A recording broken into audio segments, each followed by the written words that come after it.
We are Fandom Roulette. Two nerds with a passion for History, video games, tabletop games, and, well, really any nerdy stuff that comes into our lives. While we might not be able to name every ship classification in Star Wars, Or every Pokemon. or every spell in the player's handbook, Well, one of us can. we're still here to have a good time.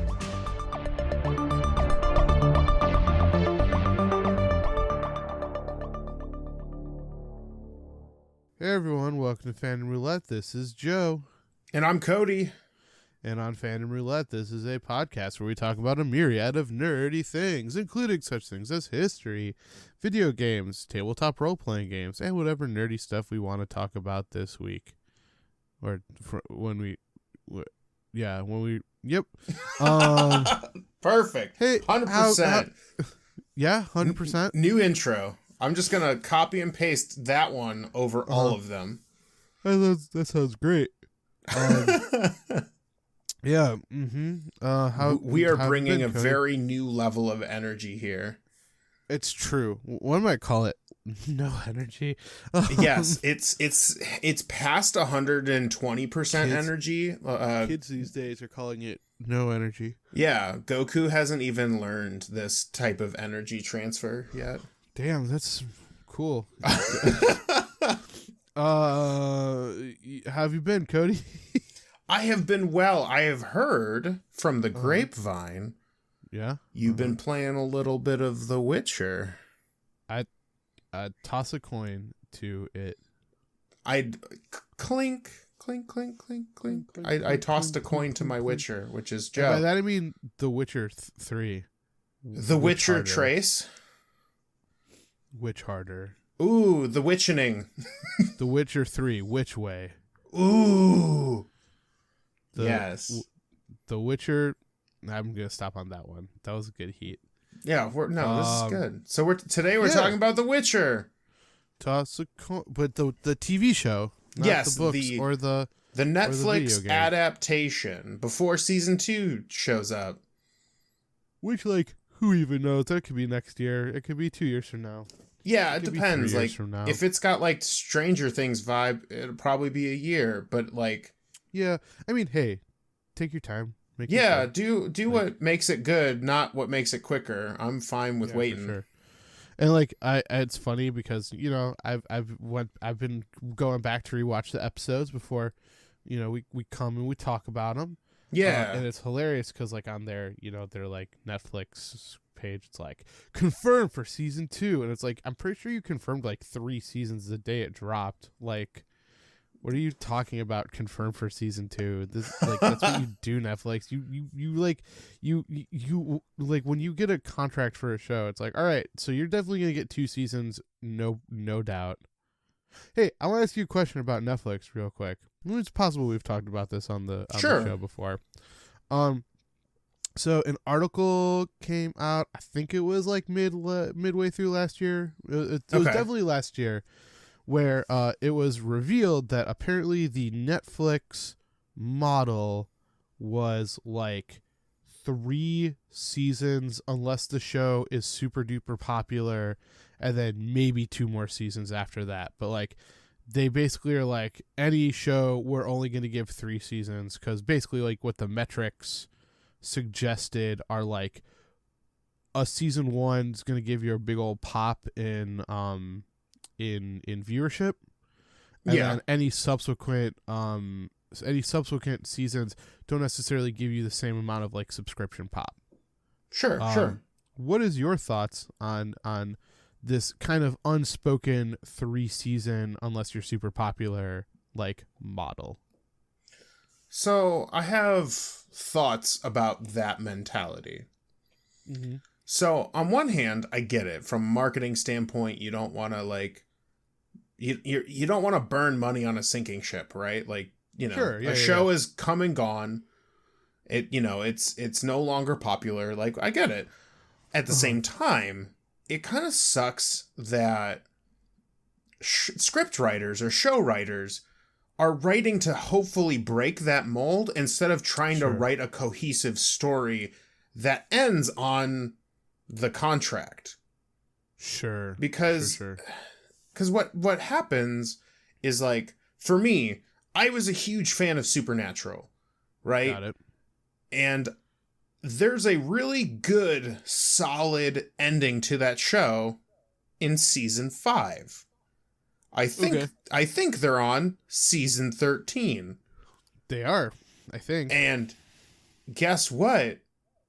After season 5, it just gets progressively worse. Sure. So I feel like people should stop trying to make shows that last forever. Yeah. But make shows and worlds that are interesting enough to revisit with other characters. Like, got it. I think Supernatural would have been fine if they ended it and then created here's Supernatural again. 2. Yeah. Right, but like, we're not following Sam and Dean Winchester. Like, they did something else. Now you're following somebody else. We're following Dan and Steve Winchester. But like, they're cousins.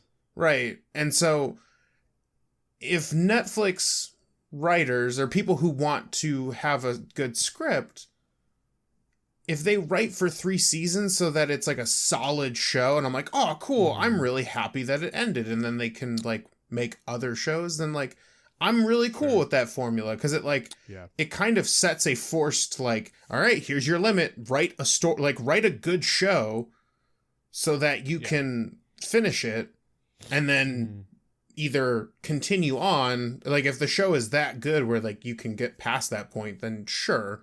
But at the same time, you can also write other shows. Like, I think we need more original good series and less the same series hitting season 20 unless it's like doable. You know what I mean? Sure. And some shows lend itself to that. Like, I would argue that Star Trek and Doctor Who are really good shows that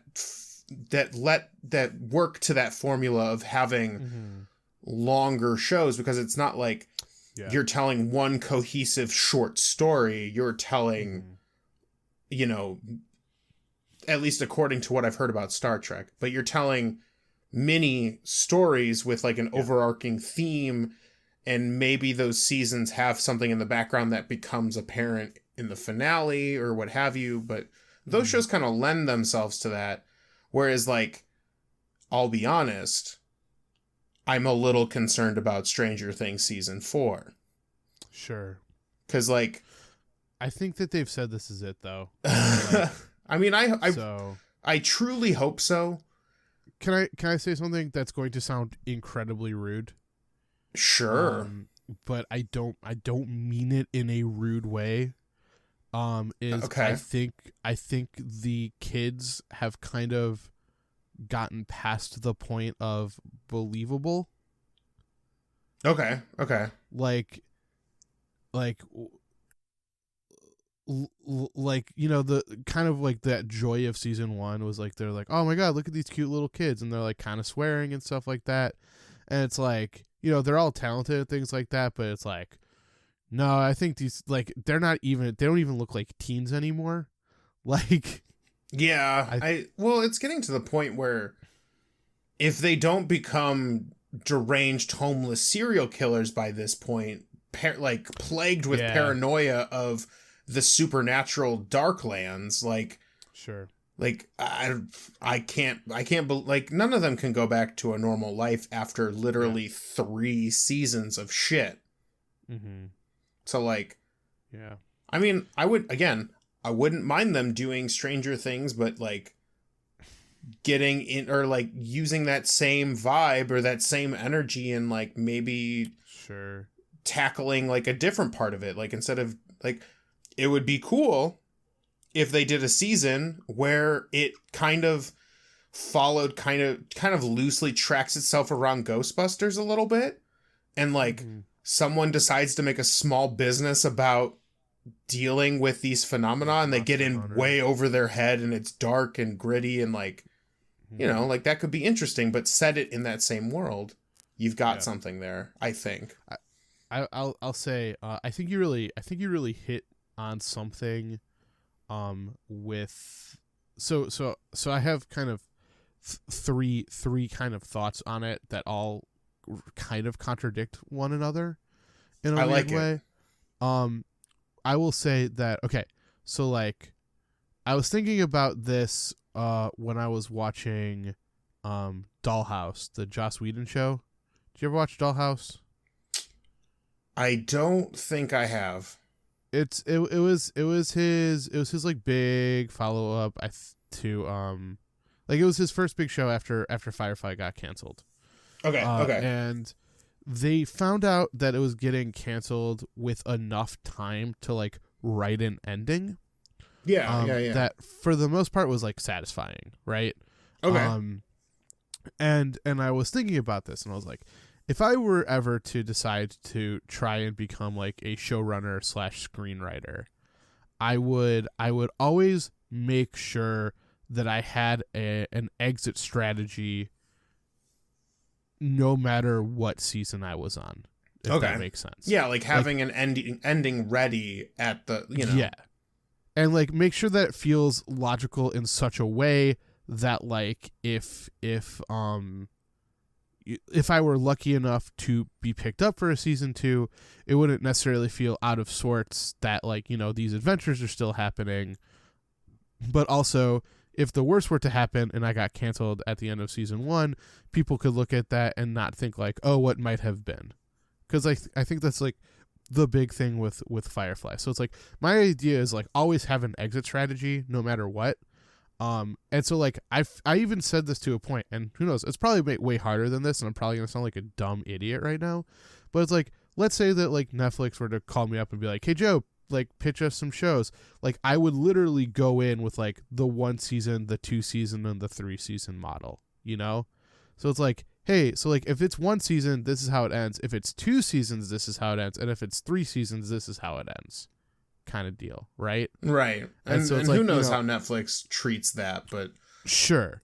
I do like the idea of having an exit strategy that feels like a good story, and like you can throw that in, and maybe with some tweaks and whatever to like make it so that it feels good. Obviously, like not rush or like I loved the show Sense8 on Netflix, which was a good show. And then they did get to do their big epic finale. But I feel like the majority of the episode was like, well, if you had given us 1 more season, this is what would have happened next season, as opposed to like wrapping up the story of the like 8 characters that I had really grown to care about. Yeah, like it was more of like a big finger to whoever gave them only a single finale thing. Yeah. It was like, well, you get a chance to finish your story, and like you kind of spent time just kind of being like, this is what we would have done, Netflix. And it's like, and I was like, oh, and here's how we resolve like the Whisper storyline. And I was like, oh, that's how you resolved the Whisper storyline. Okay. So to your second point, I think that yes, if you're deciding to and opting to do shows that are largely episodic with like, enough continuity, but not like overly reliant on continuity, then I think that those shows do have a little bit more legs.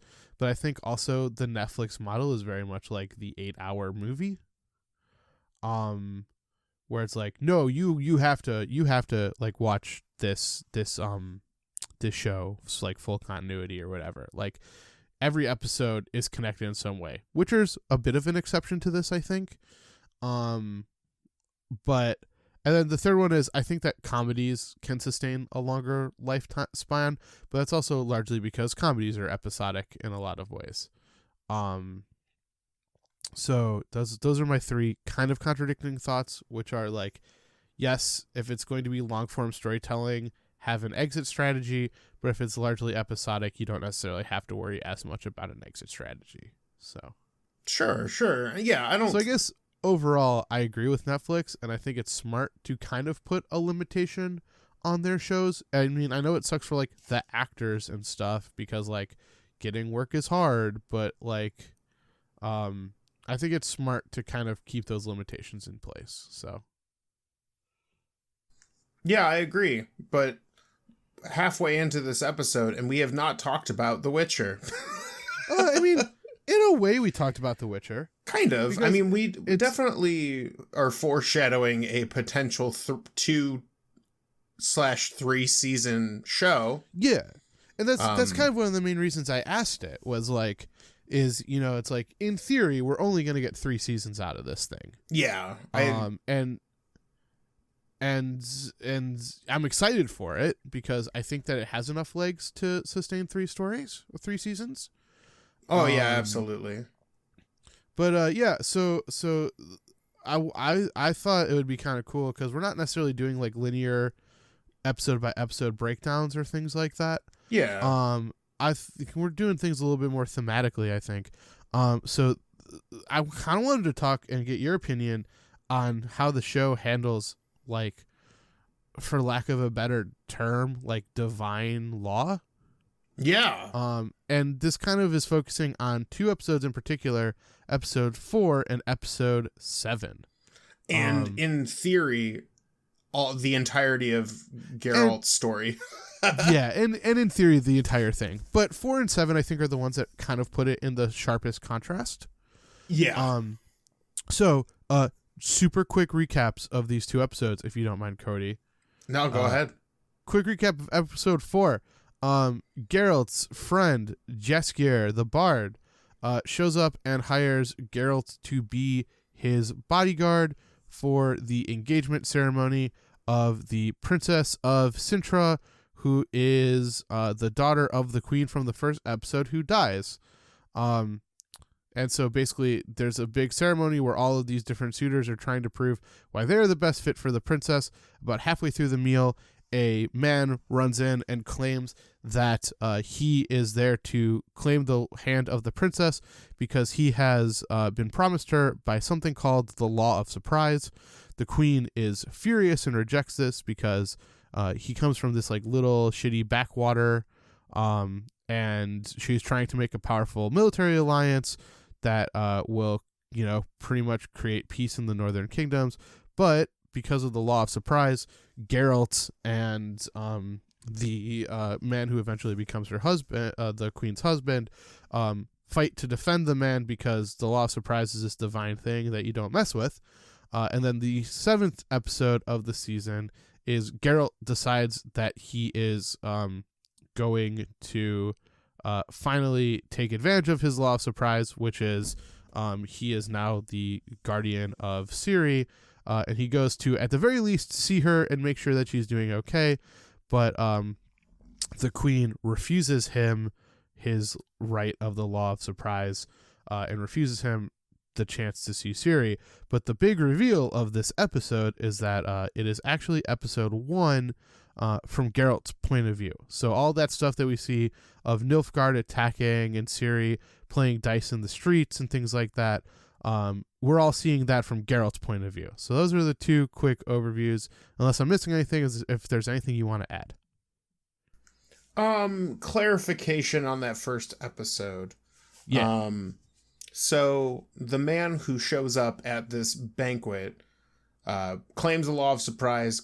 The queen is super pissed, and I don't think Geralt does this because of divine law, or I don't think he even cares initially about the Law of Surprise, but he does it because this man was basically going to get murdered for, for something that he believed in, and Geralt, the kind of, trying not to care, but ultimately cares about people, kind of gets himself caught up in that situation. And then so after protecting him, the soon-to-be king was like, yo dog, like, I basically owe you a life debt. You saved my life when I was about to be killed. And so he, kind of being like, whatever, was like, yeah, Law of Surprise, fucking whatever. And then that ends up being really awful for the queen. Fair enough. Because that's when they find out that the queen is pregnant with a child. And the mechanics of the Law of Surprise, which is the most buck wild thing I've heard in my entire life, is that law of surprise, the next thing that is shocking or new information is yours. Yep. And that can be anything. Could be some crops, could be a dog, could be a child. It's anyone's game. Yeah, it's wild, right? Yeah, but I think there was some there was things that when I heard you say it, I was like, yeah, fair enough. Let me clarify just to make sure that everyone is on board. Yeah, so the first time I watched the episode 4, I was just like shocked at the law of surprise, because like what a wild thing. But the more I thought about it, I thought it was fascinating that it seems to be something that like all of these kingdoms at the very least respect to a degree enough that once it's called, people are willing to jump in and defend it. And I think, as you kind of said, you know, this whole idea of divine fate, divine law, what have you, is kind of the overarching storyline of Geralt's whole thing, because, you know, he's a man who keeps trying to turn his back on destiny, but destiny keeps finding him. And in a way, the same can be said of the Queen, although I think the major difference, and feel free to disagree with me on this, is that Geralt's like trying to ignore it, whereas the Queen is actively trying to defy it. And so while it inconveniences Geralt, it is deadly for the Queen. Yeah, for sure. Well, that's the thing too, is I like the reasoning behind the Queen's notion of dealing with the law of surprise, because she doesn't believe in this idea that some weird law that was probably created by a man somewhere is like this divine thing that you have to listen to. And she's got very much this very like cool, powerful, like, no, fuck you, I make my own destiny. But at least in this world, that's not how things work. And it shows in the first episode when she gets fucking got. Yes. And it's interesting that way. 'Cause in this show, and I feel like a lot of more modern fantasy shows, movies, etc., that the idea of the law of surprise or just these kind of divine things don't exist. Like, it's almost like they're trying to get a lot of modern day fantasy is trying to get away from the idea of a pantheon and the idea of gods, you know, playing games and controlling everything, because I think part of it is because it's a little rote. You know, we have entire mythologies based on the concept and more stories than we can count. But it's nice to see that they've, at least in my opinion, in The Witcher, have created this very low-key divine situation where, like, there are things that people just follow because, like, fate is just working. And no one really knows how it works, and it doesn't show up in these weird, like, holy rays of light bringing babies out of nowhere. It's just kind of like, yeah, the world just happens to work this way. And it's a unique take on the idea of fantasy gods. Yeah. For lack of a better term.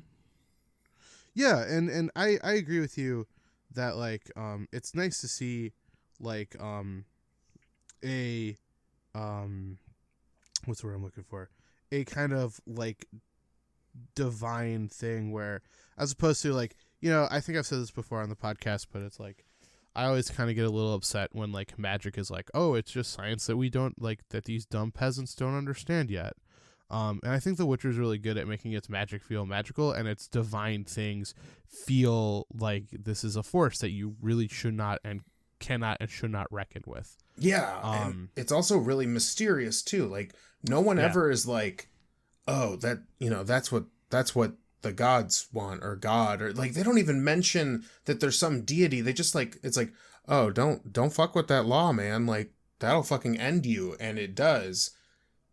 And it's such a neat way to add a level of mystery to a world that's already, like, mysterious in its own right. It's very cool. And it feels, with the way that, like, magic and the monsters of the world are explained, it fits thematically. Like, everything is kind of, like, secretive and weird, and like no one really understands how everything works 100%. People just know like, you don't fuck with that shit. Like you don't fuck with the monster in the woods or the witches or whatever. Like, sure, you just don't. And the people who do, much like in the most recent history episode, you get got. Mm-hmm. Yeah. The law of surprise. What a fucking wild idea. Yeah. I offer you the next surprise I get. Here you go. Okay. I'm ready to take it. Yeah. But yeah. I think that, this is kind of a shorter, potentially, I don't know. This was something that I was always kind of, it's something that stood out to me for The Witcher, is that it does really feel like this big mystical, thing that you should not mess with and that you shouldn't screw with. Oh, absolutely. That was kind of cool. Any other thoughts, Cody, or? More of just solidifying that, like, I think one of the reasons why we both immediately went to this is the show does a lot of cool things, like a lot of good things, and I think its world, its setting is so good, and this is an example of something you probably wouldn't see in other fantasy shows or fantasy novels or whatever, but it's like, it's a simple premise, but like it works so well, and it creates drama in these basically 3 episodes and the first season that is like, holy shit, I never would have thought that, like, you don't fuck with that law, that's just the thing you don't do, would be so impactful and so like mood setting to like the whole general idea. And I think, at least for me, is just another layer of why I think this show's fucking good, is because like all these little things that they add to make the world feel like strange and mysterious, but also like, we have these heroes and we have these wizards and all this cool shit happening on the side. Like, it's another added layer of Sure. But yeah. Well, that's all I got. Yeah, I agree with all of that.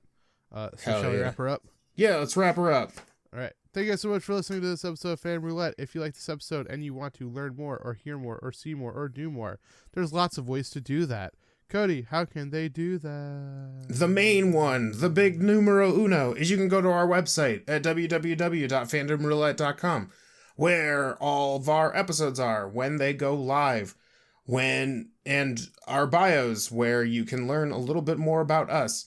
And if you scroll all the way to the bottom, there's a little area where if you want to send us feedback, questions about what we're talking about on the show at any given moment, you can send it to us there, email free. Underneath that are all of our social media links and all of our links to our various things, such as Twitch and YouTube and Facebook and Instagram. All of that stuff is Fandom Roulette.